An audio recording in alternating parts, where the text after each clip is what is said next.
4 avril 1968. Martin Luther King est assassiné à Memphis, aux États-Unis. Il n'a pas 40 ans. Son combat pour les droits civiques de la communauté noire n'aura pas été vain. En quelques années, il réussit à transformer le visage de l'Amérique. Mais à quel prix ?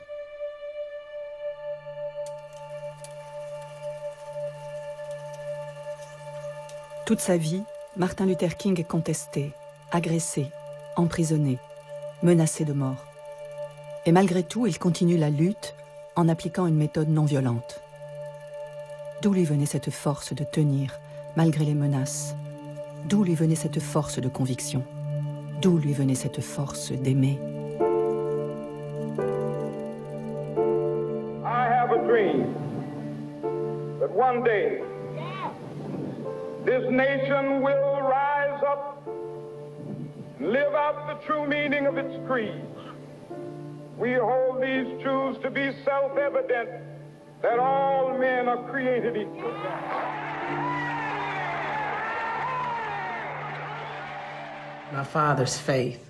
Mon père puisait sa force dans sa foi, et cela durant toute sa vie. Et sûrement aussi quand il était le leader du mouvement. Il priait beaucoup, et il voyait en Dieu un guide. Il avait la conviction que Dieu était à ses côtés. Dès l'enfance, Martin Luther King est bercé par la foi des assemblées noires américaines. Il appartient à la grande famille des églises baptistes du sud des États-Unis. Le jeune garçon hérite du nom de son père, Martin Luther, qui avait décidé de modifier son nom pour rendre hommage au réformateur allemand, fondateur du protestantisme. Martin Luther King naît dans une famille où on est pasteur de père en fils. Son grand-père était à la fois pasteur et militant, son père aussi. Et ils appartiennent à cette tradition du protestantisme américain qu'on appelle le social gospel, qui est une tradition dans laquelle l'engagement politique pour la liberté et le progrès racial est indissociable de la vie religieuse. Dans cette famille, il y a un engagement contre l'injustice, il y a un engagement contre la pauvreté. C'est un christianisme d'affirmation, c'est un christianisme aussi de contestation. C'est un christianisme qui veut un changement. Jesus was the leader in the way, a movement that was known as the way. For he said, I am the way, the truth. Son père, c'est un homme qui est connu et reconnu dans la communauté. C'est une sorte de chaîne, c'est quelqu'un qui a un enracinement profond, qui a une fierté de ce qu'il est, et donc il naît dans une famille de la petite bourgeoisie, très structurée et très structurante. L'autre point fondamental, c'est la ville dans laquelle il est né, Atlanta.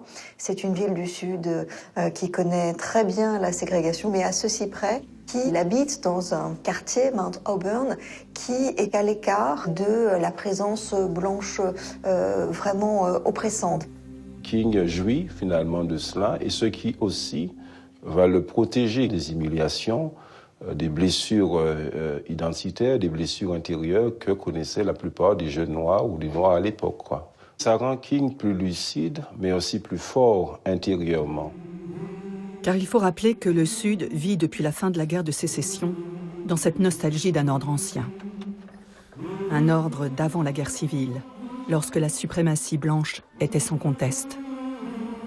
Selon la Constitution américaine, les Noirs sont citoyens à part entière, mais dans la réalité, une forme de ségrégation est maintenue. Des lois implicites, nommées Jim Crow, perpétuent un apartheid géographique et social.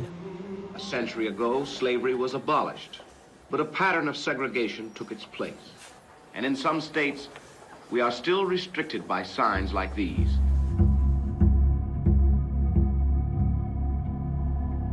That refuses to allow a Negro man or a Negro woman to sit in a restaurant or to ride next to them in a bus or a train or anything. C'est donc un contexte important pour comprendre le courage qu'il faut à ceux de ces pasteurs ou de ces laïcs qui décident malgré tout d'enfreindre cette loi des reins et de demander la justice, d'aller à l'école, d'obtenir des diplômes, de manifester dans la rue. Pour l'heure, le jeune Martin Luther King est encore loin des revendications militantes. Il se consacre à ses études. Et s'il s'oriente vers le pastorat, il ne veut pas rester dans les traces de son père.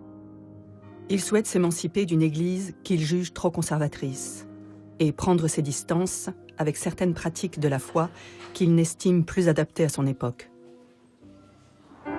Il part, loin du sud ségrégationniste, et rejoint au nord l'université de Boston, un établissement mixte et libéral qui lui offrira une autre lecture de la Bible. Il n'est pas très à l'aise avec ces églises baptistes où on met beaucoup plus en avant l'émotion, tout ce qui est corporel, etc. King a des ambitions, on pourrait dire des ambitions intellectuelles. Donc tout au long de ces années, il s'éloigne d'un enseignement strictement religieux pour s'intéresser à Marx, pour découvrir Gandhi. Et donc ce désir d'émancipation aboutira au fait qu'une fois devenu pasteur et docteur en théologie, il choisira de revenir dans le sud, qui est finalement sa marque de fabrique et là où il se sent chez lui. En 1954, c'est à Montgomery, ville située dans l'état très raciste de l'Alabama, que le pasteur de 25 ans, accompagné de sa jeune épouse Coretta Scott King, prend ses nouvelles fonctions. Les Blancs y humilient toujours les Noirs, notamment dans les transports publics. Et la colère monte.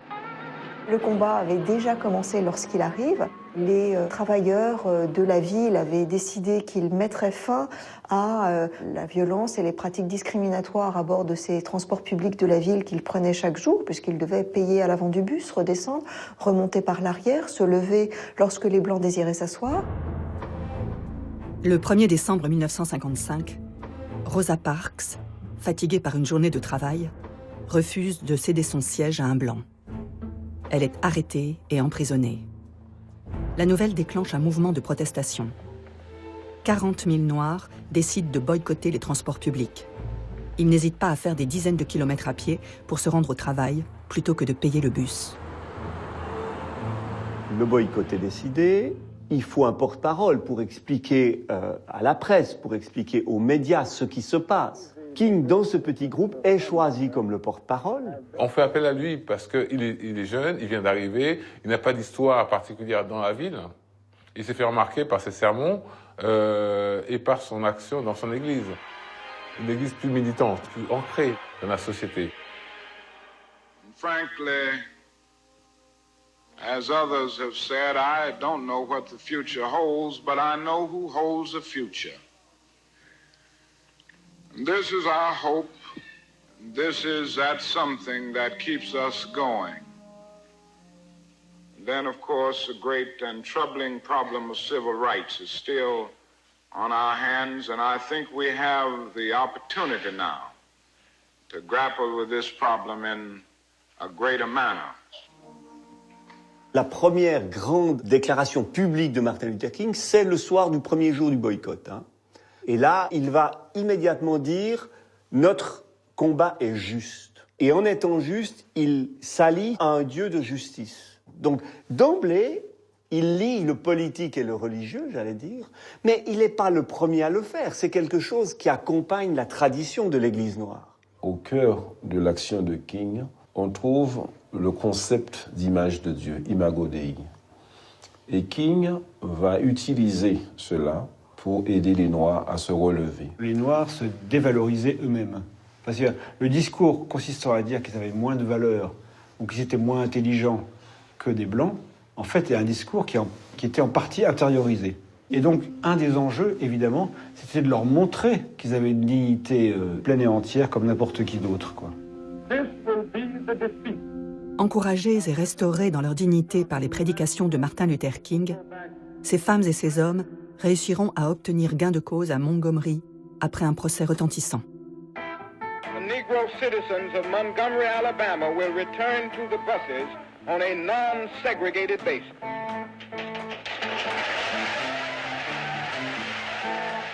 Cette première victoire exalte toute la communauté noire et fait résonner à travers le pays d'autres voix, comme celle du pasteur Jesse Jackson.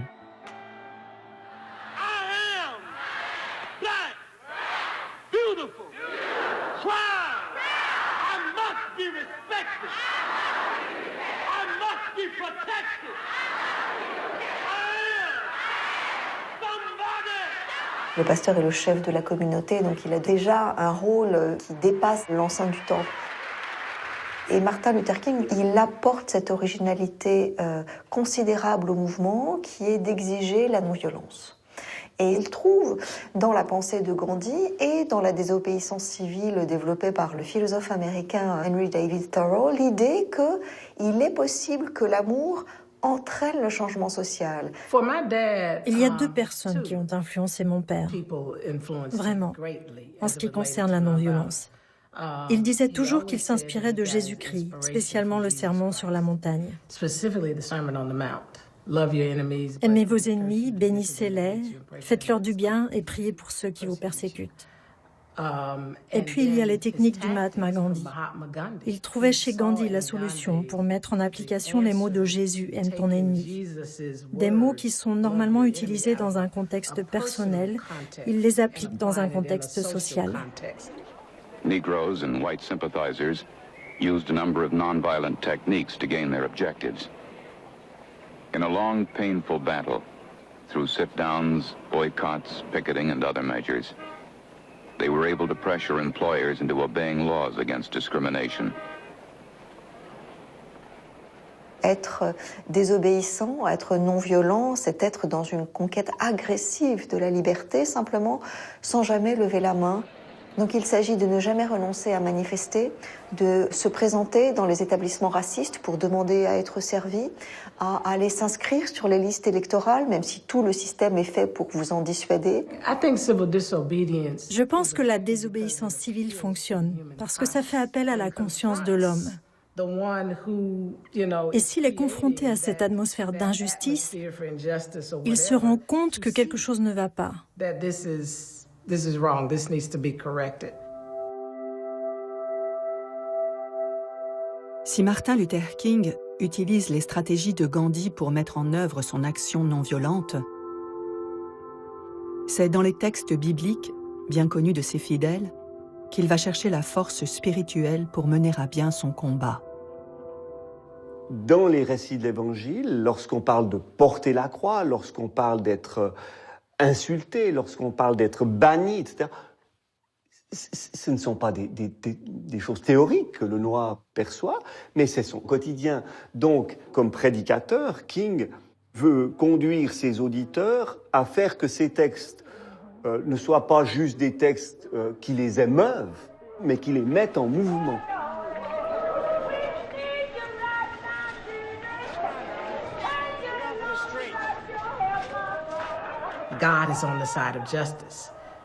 Dieu est du côté de la justice, donc il est là, avec nous.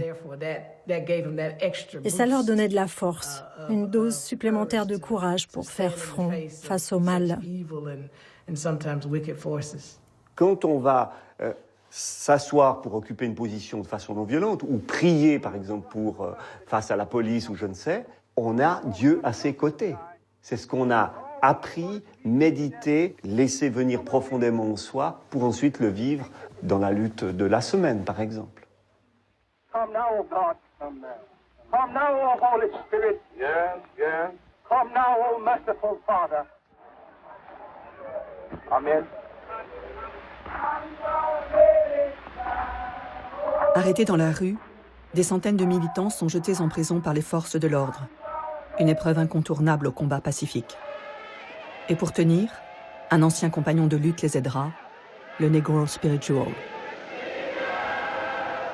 À l'évidence, le chant va jouer un rôle pendant le mouvement des droits civiques. Quand on chante certains chants, souvent on commence à les chanter à l'église, mais on va les chanter ensuite dehors. C'est-à-dire qu'au fond, ils vont continuer à porter le message sur l'espace public.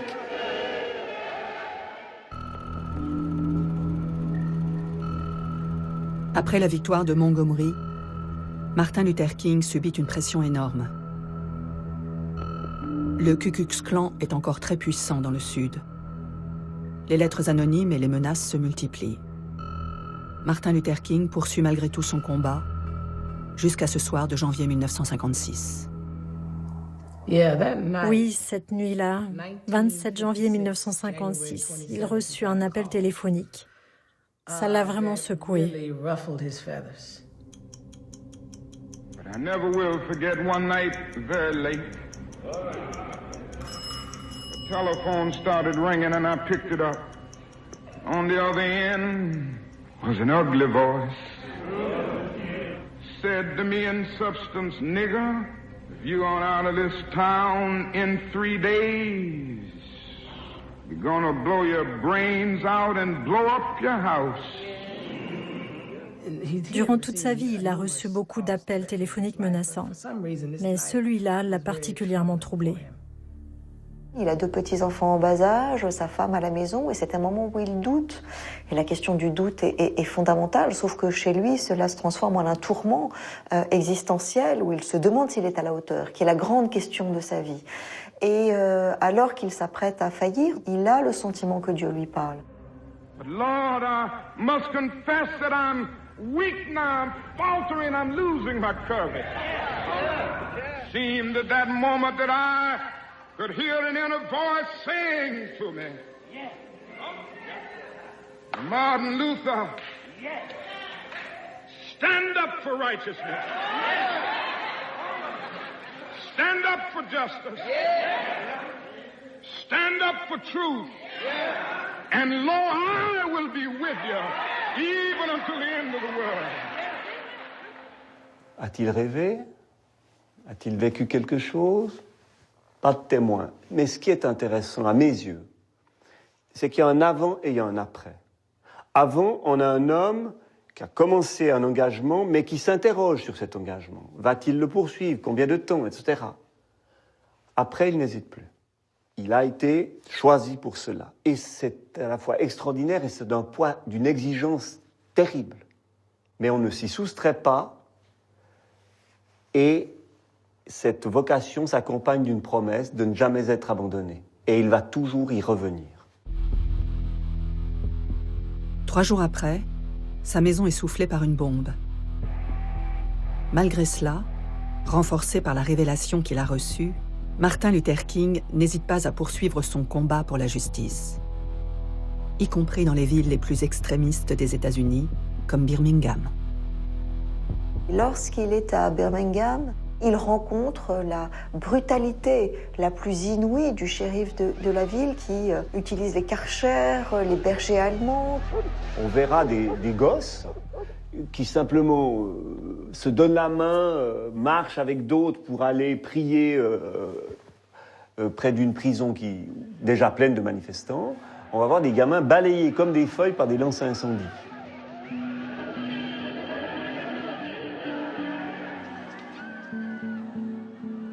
Alors que Martin Luther King est en train de prier dans la rue, il est violemment arrêté par la police et jeté en prison.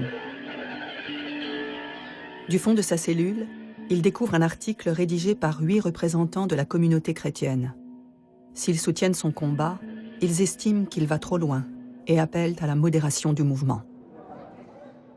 Martin Luther King est très triste et très fâché de voir que même les gens d'église se détournent de son combat et commence à écrire cette lettre, lettre de la prison de Birmingham, qui est un long plaidoyer qu'il appellera l'urgence farouche de maintenant. La justice n'attend pas, c'est tout de suite. Et d'ailleurs, ne disait donc pas de Jésus que lui-même était un radical, que lui-même en demandait trop. Et donc, il appelle les bonnes consciences, ceux qui se disent les amis des Noirs, à réaliser que leur appel à la modération est peut-être plus terrible encore que le racisme le plus explicite. Il croyait qu'il fallait exercer une certaine pression, qu'il fallait faire preuve de persuasion.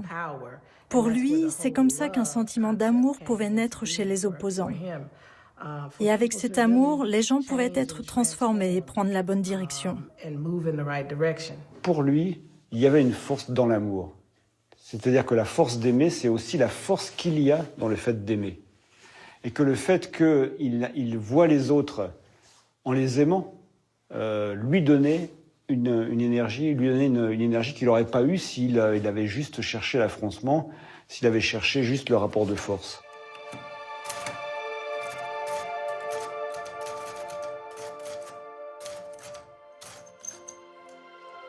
Et c'est cette force d'aimer qui résonnera de Birmingham à Washington.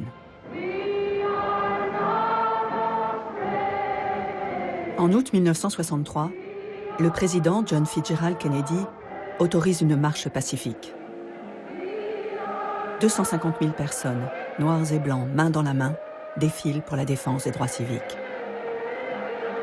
Toute la journée, leaders politiques, militants et artistes se succèdent à la tribune. King est le dernier orateur. Il prend la parole en fin de journée. Son discours, au départ très convenu, se transforme en un message prophétique.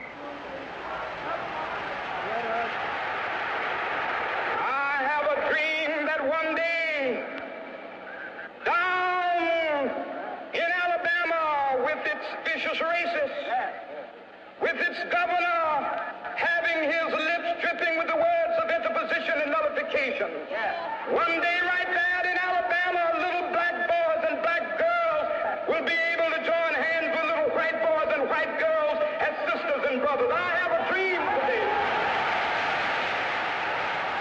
Personne ne se souvient du début. Tout le monde dit « Ah oui, c'est le I have a dream ». C'est tout à fait extraordinaire parce que c'est la fin de son discours et c'est la fin non écrite de son discours. Il est dans une phase d'improvisation.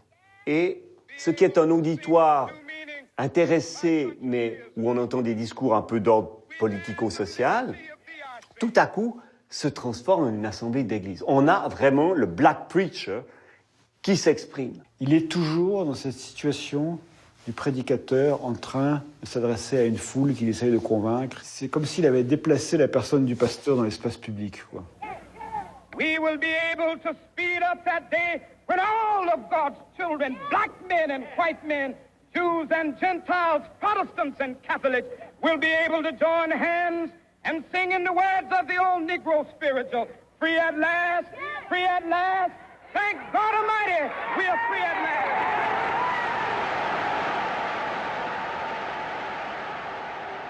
King est habité par la pensée des prophètes de l'Ancien Testament. Il est habité par le prophète Ésaïe. Quand il prononce son discours « I have a dream », tout est bâti sur les prophètes. Le prophète, c'est celui qui dénonce les idoles. Le prophète, c'est celui qui défend les pauvres. C'est celui qui dénonce les injustices sociales. Et pour King, l'Église doit jouer ce rôle dans la société, ne pas se conformer au statu quo, mais pouvoir apporter le changement dans le monde. C'est à la suite de la longue marche de Selma à Montgomery, en 1965, que le droit de vote des Noirs est reconnu dans les États du Sud. Cette marche, menée par les dirigeants religieux juifs, protestants et catholiques, semble être l'accomplissement d'une lutte de près de 10 ans pour Martin Luther King. Pourtant, si tous les signes visibles de la ségrégation sont officiellement interdits, il reste beaucoup à faire sur le plan économique. King se dit qu'on a eu de grandes avancées, il n'empêche que, économiquement, les Noirs sont tous au bas de l'échelle. Donc il va s'intéresser aux questions économiques et puis aux questions politiques et de politique étrangère puisque les Américains sont présents au Vietnam. Et il ne va pas hésiter à s'aventurer sur ces terrains-là parce que, comme il le disait déjà en 1956, le Dieu auquel il croit est un Dieu de libération qui veut un monde juste. Ce qui est bien dans la lutte de King, c'est qu'il n'est pas là pour défendre uniquement les Noirs, il est là pour défendre aussi les Blancs pauvres. I never intend to adjust myself to economic conditions that will take necessities from the many to give luxuries to the few and leave millions of God's children smothering in an airtight cage of poverty in the midst of an affluent society. I never intend to adjust myself to the madness of militarism and the self-defeating effects of physical violence. Sa prise de position contre la guerre du Vietnam et contre les inégalités sociales va lui aliéner la classe politique et l'isoler dans son propre camp. Son discours est jugé trop radical. Depuis longtemps visé par le FBI, il est accusé de communisme. Les menaces de mort ne cesseront plus. Après des années de lutte, il est éprouvé moralement et physiquement. King n'est plus un optimiste. Il y a un côté très réaliste, il prend en compte, mais il lâche pas pour autant. Parce que le prophète qui a reçu vocation doit tenir sa position, quelle qu'elle soit, dût-il y laisser sa vie. Donc oui, il a perdu son optimisme, et il n'a pas perdu son espérance. Pourquoi? Parce que ce n'est pas les difficultés auxquelles il fait face qui dictent son espérance, c'est Dieu qui fonde son espérance. Martin Luther King savait qu'il allait mourir. Il le savait. Ça n'a pas empêché d'aller au bout de son combat. Après que Malcolm X ait été tué, après que JFK ait été tué, il savait que ce tour viendrait. C'est ce qui fait partie de cette dimension des grands hommes qui vont au-delà d'eux-mêmes. Le 3 avril 1968, alors qu'il soutient une grève des boueurs à Memphis, il prononce un ultime discours. Un discours prémonitoire, dans lequel le leader noir s'identifie à Moïse. Moïse qui voit la terre promise, mais sait qu'il ne l'atteindra pas vivant. Le lendemain, Martin Luther King est assassiné sur le balcon de son motel. Got some difficult days ahead. But it really doesn't matter with me now, because I've been to the mountaintop. I don't mind. Like anybody, I would like to live a long life. Longevity has its place. But I'm not concerned about that now. I just want to do God's will. And He's allowed me to go up to the mountain. And I've looked over, and I've seen the promised land. I may not get there with you. Si Martin Luther King ne verra pas son rêve s'achever, il nous laisse en héritage sa vision, celle d'une communauté fraternelle, libérée de ses injustices raciales, sociales et économiques. My father spoke to a lot of the human condition. Mon père s'adressait à toute l'humanité. Il nous voyait comme une partie d'une grande famille humaine. Comme il disait, nous devons apprendre à vivre ensemble comme des frères et sœurs, sinon nous allons mourir comme des idiots. Martin Luther King n'avait pas peur de chercher la vérité, même dans des idéologies différentes, qui n'étaient pas les siennes. Et cela l'encourageait à trouver une manière de changer la condition humaine dans le monde.